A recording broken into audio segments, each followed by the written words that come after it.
نحمده ونصلي على رسوله الكريم أما بعد فأعوذ بالله من الشيطان الرجيم بسم الله الرحمن الرحيم فبما رحمة من الله لنت لهم ولو كنت فظا غليظ القلب لانفضوا من حولك فاعف عنهم واستغفر لهم وشاورهم في الأمر فإذا عزمت فتوكل على الله إن الله يحب المتوكلين صدق الله العظيم رب اشرح لي صدري ويسر لي أمري واحلل عقدة من لساني يفقه قولي Korea মুসলিম ফেডারেশনের আওতাধীন song উরি জামি মসজিদের আয়োজনে ডেজিং ইউনিভার্সিটি স্টেডিয়ামে আজকের আয়োজিত এ দ্বিতীয় বার্ষিক ইসলামী মহাসম্মেলনে আপনারা যারাই উপস্থিত হয়েছেন আপনাদের সবাইকে জানাচ্ছি আন্তরিক শুভেচ্ছা এবং মোবারকবাদ।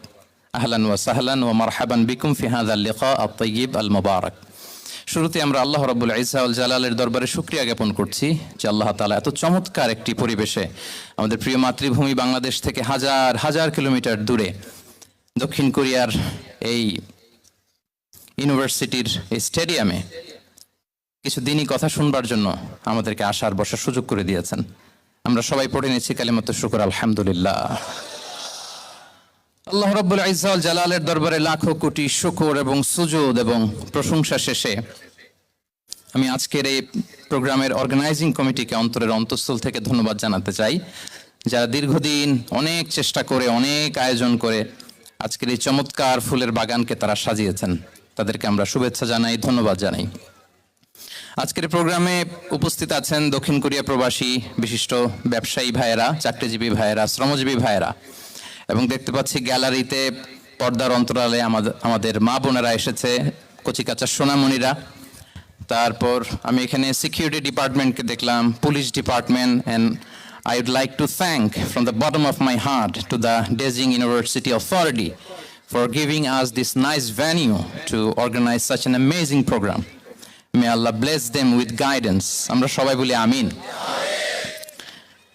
আজকে উপস্থিত আছেন এই প্রোগ্রামের ভলান্টিয়ার্স ভাইয়েরা, প্রেস, মিডিয়া, সাংবাদিক বন্ধুরা। আমি সবাইকে আবারও ধন্যবাদ এবং শুভেচ্ছা জানিয়ে শুরু করছি। প্রিয় ভাইয়েরা, আমাদের সময় খুব কম, কথা অনেক বেশি। আল্লাহ শুকরিয়া যে আমরা আমাদের প্রিয় শায়েখ আস-সুন্নাহ ফাউন্ডেশনের চেয়ারম্যান শায়েখ আহমদুল্লাহ হাফিজাহুল্লাহ ওয়া রাআহকে পেয়েছি। উনি কথা বলার পরে আর কিছু বলার অবকাশ থাকে না, সুযোগ থাকে না, এত সুন্দর করে বলেন, ঠিক কিনা বলেন? তো চমৎকার নাসিহা নিশ্চয়ই উনি করেছেন, কোরআন সুন্নাহর আলোকে কিউএস সেশন করেছেন, কোশ্চেন আনসার সেশন করেছেন। আমরা আল্লাহর কাছে দোয়া করি, প্রার্থনা করি শায়েখের আলোচনা থেকে যেন আমরা উপকৃত হতে পারি।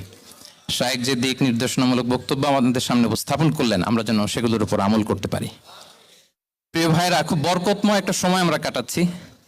রবিউল আউয়াল মাস, এটা মিলাদুন নবীর মাস, সিরাতুন নবীর মাস, বিষ্ণু ইসলামের সিরাত আলোচনার মাস। পুরো মাস জুড়ে আমরা বিষ্ণু ইসলামের সিরা আল আতেরা, বরকতময় সিরাত নিয়ে, মিলাদ নিয়ে আমরা আলোচনা করে থাকি। তো আজকের এই সন্ধ্যায় আমি বিষ্ণু ইসলামের সিরাত থেকে ছোট্ট একটা টপিক নিয়ে অল্প কয়েক মিনিট কথা বলবো ইনশাআল্লাহ। এবং আমি আশা রাখবো এখন যেমনি আপনারা ঠিক চুপচাপ নীরব হয়ে বসে আছেন মাগরিবের আজান পর্যন্ত, শেষ পর্যন্ত আপনারা ঠিক এভাবেই বসে আমাদেরকে সাহায্য করবেন, কোঅপারেশন করবেন। প্রিয় ভাইরা, যে টপিকটি আমি চুজ করেছি আপনাদের জন্য আজকের এই কনভেনশনে বা কনফারেন্সে, সেটা হচ্ছে আমাদের প্রিয় নবী বিশ্বনবী মুহাম্মদ রাসূলুল্লাহ সাল্লাল্লাহু আলাইহি ওয়াসাল্লামের আচরণ কেমন ছিল। কেমন ছিল আমার প্রিয় নবীজির আচরণ? তিনি মানুষের সাথে কেমন আখলাকে, কেমন ব্যবহার তিনি করতেন, কেমন ডিলিংস করতেন, তার ইন্টারাকশনগুলো মানুষের সাথে কেমন ছিল, তার আচরণ কেমন ছিল, এই টপিকে আমরা কথা শুনবো।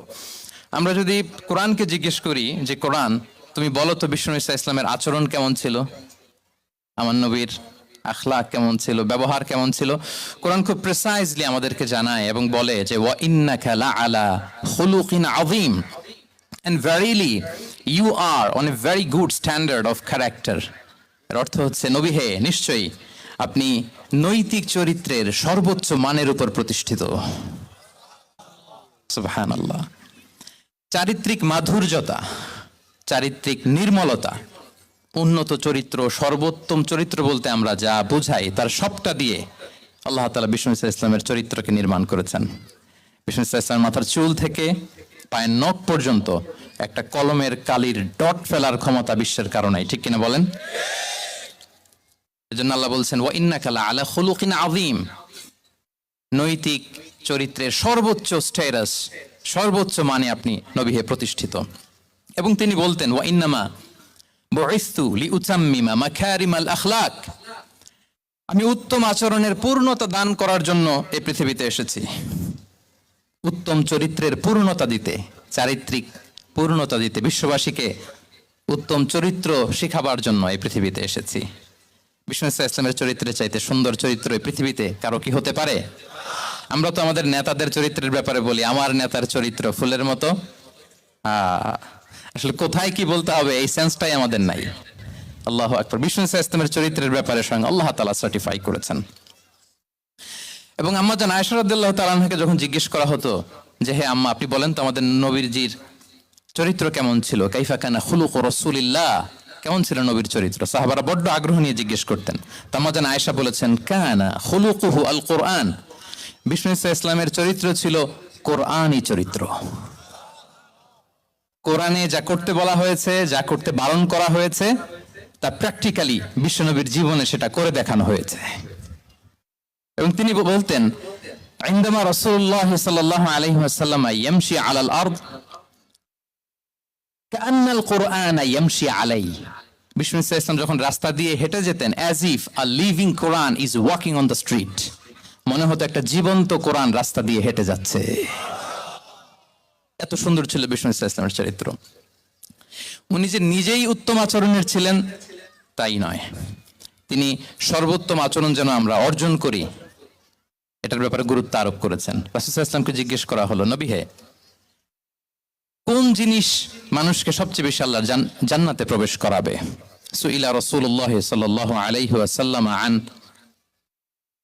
আকসারি মা ইউদখিলুন নাস আল জান্নাহ, জিজ্ঞেস করা হলো, নবী কোন জিনিস মানুষকে বেশি জান্নাতে ঢুকাবে? বিষ্ণু বললেন, তাকওয়াল্লাহ ওয়া হুসনুল খুলুক, এক হচ্ছে আল্লাহর ভয়, আরেক হচ্ছে সুন্দর আচরণ। সুবহানাল্লাহ। তাহলে এই হাদিস থেকে বুঝলাম যারা বেশি নামাজ পড়বে তারা বেশি জান্নাতে ঢুকবে নাকি? নামাজ পড়তে পড়তে যারা কপাল কালো করে ফেলছে এরা ঢুকবে না? যারা হজ করতে করতে বড় হাজী সাহেব হয়েছে, জিকির করতে করতে হাতে 3-4টা তাসবিহ রেখেছে, তাদের কথা বলা হয়েছে। এগুলো নিঃসন্দেহে অনেক বড় আমল, কিন্তু সবচাইতে বেশি জান্নাতে প্রবেশ করাবে যে আমল, বিষ্ণু বললেন, এক হচ্ছে আল্লাহর ভয়, আরেক হচ্ছে সর্বোত্তম আচরণ। প্রিয় ভাইরা, ইসলামের মেজাজটাকে চিনে নেন, ইসলামের এসেন্সটাকে বুঝে নেন। আমরা ভালো আচরণকে গুরুত্ব দিতে চাই না।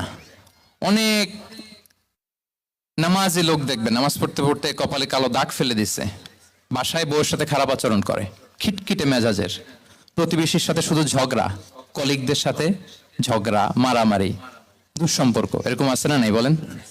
আছে না? কিন্তু নামাজি, অনেক বড় হাজি, একদিনও কোরআন তেলাওয়াত মিস হয় না, তো এত ইবাদত করেও সে ইসলামের আসল এসেন্সটাকে ধরতে পারে নাই। বিষ্ণু বললেন, সবচেয়ে বেশি জান্নাতে প্রবেশ করাবে যে দুটি আমল, একটি হচ্ছে তাকওয়াল্লাহ, আল্লাহর ভয়, আরেকটি হচ্ছে উত্তম আচরণ, সর্বোত্তম আচরণ। তো আমরা যেন উত্তম আচরণের অধিকারী হই, আমার স্ত্রীর সাথে যেন ভালো আচরণ করি, প্রতিবেশীর সাথে যেন ভালো আচরণ করি, ছেলে মেয়েদের সাথে যেন আমাদের অ্যাটিটিউডটা ভালো থাকে, আচরণটা ভালো থাকে, কলিগের সাথে যেন ভালো থাকে। বিশ্বনবীর আচরণ যেমন ছিল তেমন আচরণ যেন আমরা গড়ে তুলতে পারি। আওয়াজ করে পড়ুন আমিন। সুনানে আবু দাউদের এক বর্ণনা, বিষ্ণু ইসলাম বলেন, খুব চমৎকার একটি হাদিস, মনোযোগ দিয়ে শুনুন। তিনি বলেন, আনা যাঈমুন বিবাইতিন ফি রাবাদিল জান্নাতি লিমান তারাকাল মিরাআ ওয়া ইন কানা মুহিক্কান, আমি ওই ব্যক্তিকে জান্নাতের আঙ্গিনায় একটা ঘরের গ্যারান্টি দেই যে ব্যক্তি তর্ক করার সময় নিজে হক এটা জেনেও সে তর্ক থামিয়ে দেয়। অনেক সময় হয় না, অনেকে পায়ে পাড়া দিয়ে ঝগড়া করতে আসে, এরকম আছে না নাই? আপনি চুপচাপ দেখবেন একটা বাজে কমেন্টস করতেছে, আবার কমেন্টের নিচে কমেন্ট, আবার গালি, হ্যাঁ আছে না এরকম? বিষ্ণু বলেন, নিজে হক এটা জানার পরেও আর যাতে তর্ক না বাড়ে, যে তর্ক থামিয়ে দেয় জান্নাতের আঙ্গিনায়, তাকে আমি একটা ঘরের গ্যারান্টি দেই। ওয়াবিবাইতিন ফি ওয়াসাতিল জান্নাতি লিমান তারাকাল কাযিবা ওয়া ইন কানা মাযিহান, আর ওই ব্যক্তিকে আমি জান্নাতের মাঝখানে একটা ঘরের গ্যারান্টি দেই যে ব্যক্তি কৌতুক করার সময়ও মিথ্যা পরিহার করে। করতেছে কৌতুক, ফান করতেছে আর কি, হি ইজ কিডিং, ফান করে, কৌতুক করে, কিন্তু কৌতুকের সময়ও সে মিথ্যা বলে না।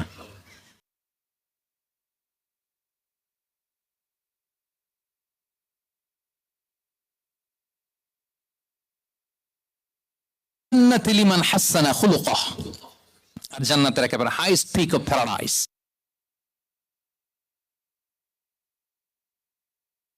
ব্যক্তিকে দেই যে তার আচরণটা সুন্দর করেছে।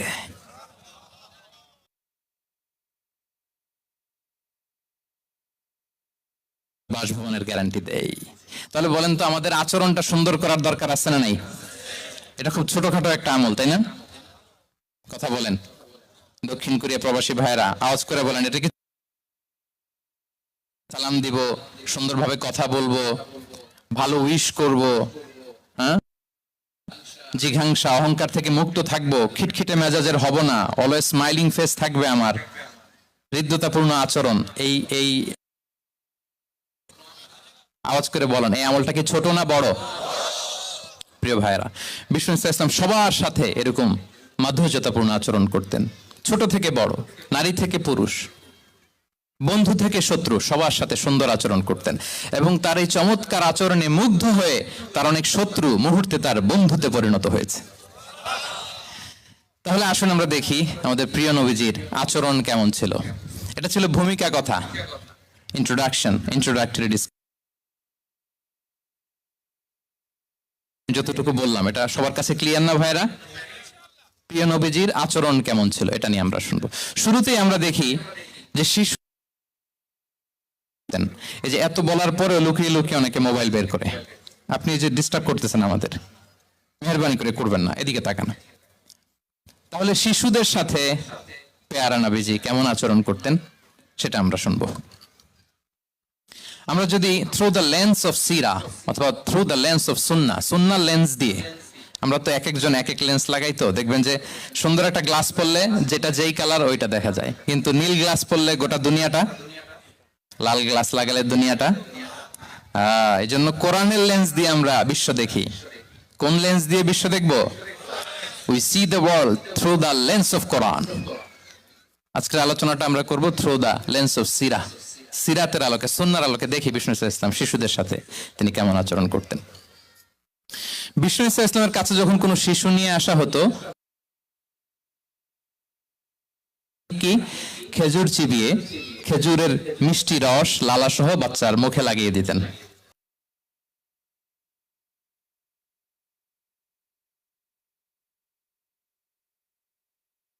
খেজুর চিবিয়ে এর রসটা মুখে ঢুকিয়ে দিয়েছে, বারাকা জন্য আসতো ছোট্ট বাচ্চাদেরকে নিয়ে। মদিনায় যখন সাহাবারা হিজরত করলেন মক্কা থেকে, মুসলিমদের ঘরে সন্তান সন্ততি নাই, বাচ্চা কাচ্চা হয় না। ইহুদিরা টিটকারি করে, এই তো মুসলমানদের সন্তান নাই। সর্বপ্রথম যেই সন্তান হয়েছে তিনি হচ্ছেন আয়েশা রাদিয়াল্লাহু তাআলা আনহার বড় বোন আসমা বিনতে আবু বকরের ঘর উজাড় করে এক সন্তান এসেছে, পুত্র সন্তান, নাম হচ্ছে আব্দুল্লাহ। কি নাম? আব্দুল্লাহ ইবনে জুবাইর। তো আসমা আব্দুল্লাহকে কোলে নিয়ে বিশ্বনবীর কাছে আসলেন। বিশ্বনবী খেজুর চিবিয়ে ওনার লালা মিশ্রিত রস খেজুর সহ মুখে লাগিয়ে দিলেন। তো আসমা সবসময় গর্ব করে বলতেন যে আমার সন্তানের পাকস্থলীতে সর্বপ্রথম যেটা ঢুকেছে এটা হচ্ছে বিশ্বনবীর লালা মিশ্রিত খেজুরের রস। আল্লাহু আকবার। বাচ্চারা আসলে বিশ্বনবী তাহনিক করতেন, এবং এটা ল্যাবরেটরিক্যালি প্রুভড, সায়েন্টিফিক্যালি প্রুভড যে বাচ্চার জন্মের পরে এরকম মিষ্টি দিলে, স্পেশালি ডেটস নির্যাস যদি দেয়া হয়, তাহলে এটা তার ইমিউন সিস্টেম বাড়ায়, রোগ প্রতিরোধ ক্ষমতা বাড়ায়, তার ব্লাড সার্কুলেশন বাড়ায়, রক্ত সঞ্চালন বাড়ায়। বিষ্ণুনবী এটা করতেন। অনেক মায়েরা বরকতের জন্য বিষ্ণুনবীর কোলে বাচ্চা দিতেন। অনেক বাচ্চা বিষ্ণুনবীর কোলেই পেশাব করেছে, হাদিস সাক্ষী। ওখান থেকে মাসালা এসেছে, মেয়ে বাচ্চা পেশাব করলে কিভাবে ক্লিন হবে, ছেলে বাচ্চা পেশাব করলে কিভাবে ক্লিন হবে। বিষ্ণুনবী কোলে নিয়েছেন, পেশাব করে দিছে ভরায়া। আল্লাহু আকবার। বাচ্চাদের মাথায় তিনি হাত বুলিয়ে দিতেন। যেই বাচ্চার মাথায় বিষ্ণুনবী হাত বুলাতেন, ওই বাচ্চার মাথায় খুব বেশি বেশি চুল গজাতো। সুবহানাল্লাহ পড়বেন না? এক ভণ্ড, সেও ছিল নবী দাবিদার, মুসাইলামাতুল কাযযাব। সে নবীকে কপি করত, নবী যা যা করতো তাই করত। তো সেও তার এলাকায় অনেক বাচ্চাদের মাথায় হাত বুলাই দিতে শুরু করলো, যে মোহাম্মদ বাচ্চার মাথায় হাত বুলালে বাচ্চার মাথায় চুল বড় হয়, আমিও তাই করব। সে বলতো আমিও নবী। সে বলতো নবু আনিস শুনলি ওয়ানিস শুনলাকি মোহাম্মদ, হে মোহাম্মদ, নবু তোমার অর্ধেক আমার অর্ধেক। কি মামুর বাড়ির আবদার দেখছেন? বলে আমারটা আমাকে বুঝিয়ে দাও। তো নবীকে কপি করতো। বিশ্বনবী কুয়ার মধ্যে লোনা পানির কুয়ায় থুতু ফেললে মুহূর্তে লোনা পানির কুয়া মিঠা পানির কুয়ায় পরিণত হতো। তো এই পানি ওটা মুহূর্তের মধ্যে লোনা পানির কুয়া হয়ে গেছে। তো বিশ্বনবীকে কপি করে সে তার এলাকার নবজাতক বাচ্চাদের মাথায় যখন হাত বুলিয়ে দিতে শুরু করলো, পরবর্তীতে দেখা গেল ওই বাচ্চাগুলো আজীবন ছিল, তো দূরের কথা, এদের মাথায় চুলি ওঠে নাই। আল্লাহু আকবার, মুজিজাতুন নবী। তো বিশ্বনবী মাথায় হাত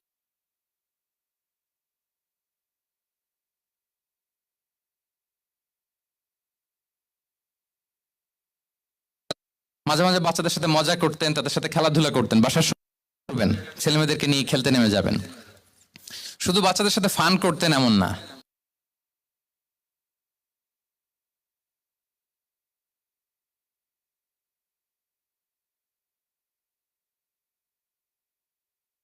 বিসমিল্লাহ বলো, কুলবি আমিনিক, বা হাতে নয় ডান হাতে খাও, বা খুল মিম্মা ইয়ালিক, আর এদিক সেদিক থেকে নয়, তোমার সামনে যেটা আছে ওইটা খাও।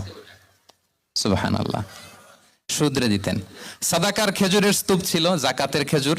হাসান রাদিয়াল্লাহু তাআলা আনহু, বিষ্ণু ইসলামের দৌহিত্র, ছোট্ট মানুষ, হাঁটতে হাঁটতে যে খেজুরের স্তূপের দিকে খেজুর নিয়ে খেলতে যায়, হঠাৎ একটা খেজুর খেতে, থামো থামো, ওয়াক, থু থু। আমরা নেই, নানা ভাই রাখো রাখো রাখো। আলা তাআলাম ইন্না লা নাকুলুস সাদাকা, নানা ভাই তুমি জানো না আমরা হাশিমি খানদানের, আমরা সাদাকার মাল খেতে পারি না, আঙ্গুল ঢুকি। সুবহানাল্লাহ। এভাবে ছোট্ট বাচ্চাদের ভুলগুলো শুধরে দিতেন, কারেকশন করতেন। সুনানে নাসাইতে এসছে, কেন রাসূলুল্লাহ সাল্লাল্লাহু আলাইহি ওয়াসাল্লাম ইয়াজুরুল আনসার, তিনি যখন আনসারীদেরকে ভিজিট করতে যেতেন, ফায়ুসাল্লিমু আলা সিবিয়ানিহিম, বাচ্চাদের সালাম দেন তো নাকি? নাকি বাচ্চাদের সালামের জন্য বসে থাকেন? অনেকে মনে করে যে আমি মুরব্বী হাজী সাহেব 80 বছর, এরকম একটা ভুল ধারণা আছে না? সালাম শুধু ছোটরা দিবে, ব্যাপারটা কি এমন না, ছোটরা বড়দের দিবে, বড়রা ছোটদের দিবে, সবাই সবাইকে দিব, ঠিক কিনা বলেন? ইনশাআল্লাহ বলেন সবাই। ওয়ায়ামসাহু বিরুসিহিম, বাচ্চাদের মাথায় হাত বুলিয়ে দিতেন, ওয়ায়াদউ লাহুম, তাদের জন্য দোয়া করতেন। তাহলে বিশ্বনবীর বাচ্চাদের সাথে আচরণ, ডিলিংস, ইন্টারঅ্যাকশন কেমন ছিল বুঝতে পেরেছেন? একবার এক নামাজে ওনার নাতিদেরকে নিয়ে হাজির হলেন, হাসান হুসাইন রাদিয়াল্লাহু আনহুমাকে নিয়ে। তো নামাজের এক সিজদায় বিশ্বনবী এমন লম্বা সময় সিজদায় পড়ে রইলেন, মাথা আর উঠান না। মুসল্লিরা তো অবাক, সাহাবারা ভাবলেন হায় রে, নবীজি অসুস্থ হয়ে গেলেন নাকি, অথবা ওহী নাজিল হলো নাকি। নামাজ শেষে সাহাবারা জিজ্ঞেস করলেন, ইয়া রাসূলুল্লাহ, আপনি কি অসুস্থ হয়েছেন নাকি ওহী নাজিল হচ্ছিল? এত লম্বা সিজদা দিতে তো কখনো দেখি নাই। বিশ্বনবী বললেন, না না, কুল্লুন যালিকা লাম ইয়াকুন, কোনটাই না, বরং ওয়ালাকিন্না বিনি ইরতাহালানি, আমার নানা ভাই হাসান হুসাইন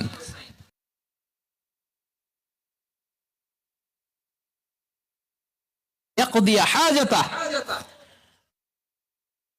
তাদের ডিস্টার্ব হবে, এজন্য সিজদায় পড়েছিলাম। যতক্ষণ তাদের পিঠে উঠে খেলতে মনে চেয়েছে, তারা সিজদা থেকে মাথা উঁচু করে দাঁড়িয়েছি। কি কনসিডারেশন ছিল! আল্লাহ বিহামদি। কিন্তু আমরা কাঁধে নিয়ে খেলবো তো দূরের কথা, আমরা অনেকে বাচ্চাদেরকে মসজিদে দেখলেই রেগে যাই, আছে না নাই? অনেক মুরব্বীরা আছে মসজিদে বাচ্চা দেখতে পারে না, দেখবেন খিটখিটে মেজাজের হয়ে যায়, রিয়্যাক্ট করে। আলহামদুলিল্লাহ গত অনেক বছর ধরে বাংলাদেশে এটা নিয়ে আমরা কন্টিনিউয়াসলি বলেছি যে না, শিশুদেরকে আপনারা মসজিদে আসলে ধমক দিবেন না, ভুল করলে, আওয়াজ করলে, চিৎকার করলেও তাদেরকে বকা দেওয়া যাবে? বলেন। আজকে যদিও বকা খেয়ে মসজিদ থেকে ফিরে যায়, আর কোনোদিন মসজিদের দিকে পা বাড়াবে? ও যাবে ক্লাবে, হ্যাঁ, ও যাবে গানের কনসার্টে, আর ফেরাতে পারবেন মসজিদে? আর আসবে না। খবরদার, আপনার একটা ধমকের কারণে মসজিদমুখী কোনো শিশু যেন অন্যদিকে না যায়। বুঝাবেন যে আব্বু, এটা আমাদের ইবাদত গাহ, পবিত্র জায়গা, এখানে দুষ্টামি করতে হয় না, আওয়াজ করতে হয় না, আল্লাহ তোমাকে অনেক গুনাহ দিবে। গুনার ভয় দেখালে কিন্তু বাচ্চারা আর দুষ্টামি করে না, দেখবেন, ঠিক কিনা বলেন? এই সেন্সটা তাদের আছে, এভাবে বুঝাবেন। মুসনাদে আহমদ একটা হাদিস এসছে, বিষ্ণু ইসলাম ওনার চাচাতো ভাইদেরকে নিয়ে দৌড় প্রতিযোগিতা করাতেন, লাইন ধরে দাঁড় করাতেন, আর বলতেন, মান সাবাকা ইলাইয়া ফালাহু কাদা ওয়া কাদা, সবাই দাঁড়াও, দেখি কে কার আগে আমাকে দৌড়ে ধরতে পারে, যে ধরতে পারবে তাকে পুরস্কার দিব। আল্লাহু আকবার। এবং বিশ্বনবীর এই কথা শুনে সবাই দৌড়ে যে বিশ্বনবীর ঘাড়ের উপর উঠতো, বুকের উপর উঠতো, ঝাঁপিয়ে পড়তো, বিশ্বনবী সবাইকে ধরে আগলে নিতেন, প্রত্যেকের গালে চুমু খেতেন। পড়েন সুবহানাল্লাহ। এই ছিল শিশুদের প্রতি বিষ্ণু ইসা ইসলামের আচরণ। তো আমরা এরকম আচরণ করি কিনা? আমাদের আচরণটা আমাদের বাচ্চা